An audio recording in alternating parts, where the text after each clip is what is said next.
how do you take your tea? It's strong, non-dairy milk, no sugar, and that's about it. Well, first of all, thank you so much for joining us here at Catalyst by ComplyAdvantage. Thank you.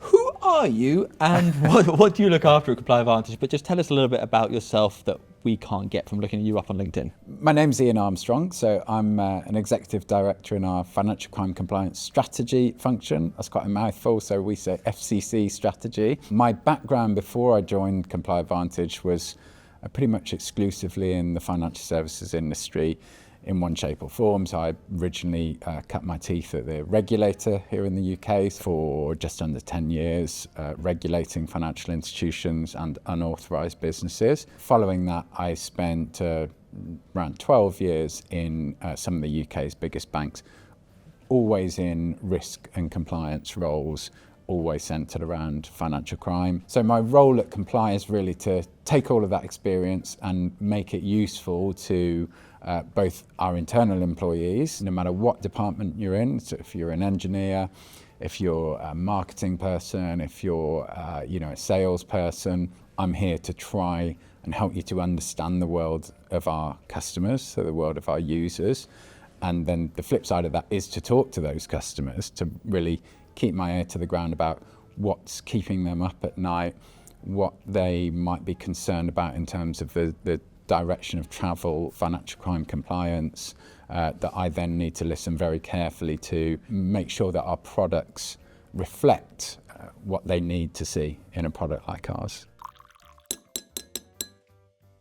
What is the biggest challenge in compliance that you've heard today from financial institutions? Unfortunately, it's the same thing that I would have heard 5 to 10 years ago, which is people are being asked to do more with less. Often seen as a cost centre to your business, it's very difficult to actually pinpoint how you are driving revenue and keeping things profitable. Although I would always argue that good compliance does actually help on that front, but it's quite hard to quantify.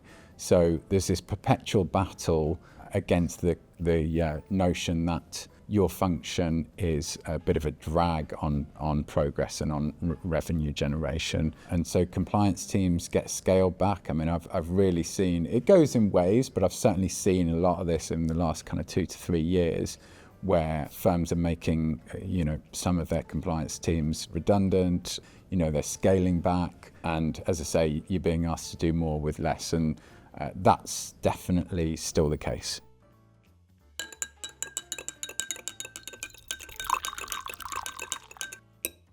What big change in the world of compliance are you most excited for? I find genuinely exciting that has been a trend that we've seen, not just in the UK, but in lots of countries around the world, is this sense that both the industry, the regulators, the technology companies who support, the compliance machine, have this common understanding that the old ways just aren't going to work anymore. Criminals move very quickly. They adopt new technologies much quicker than financial institutions do because they have very light touch governance. They don't need to get something signed off by a big committee full of people. If they want to try to use AI to commit a fraud, they can just do it. So criminal gangs are quite innovative and fast moving. They are. They're extremely innovative. There does seem to have been a recognition of that, as I say, not just from compliance people, but across society, if you like.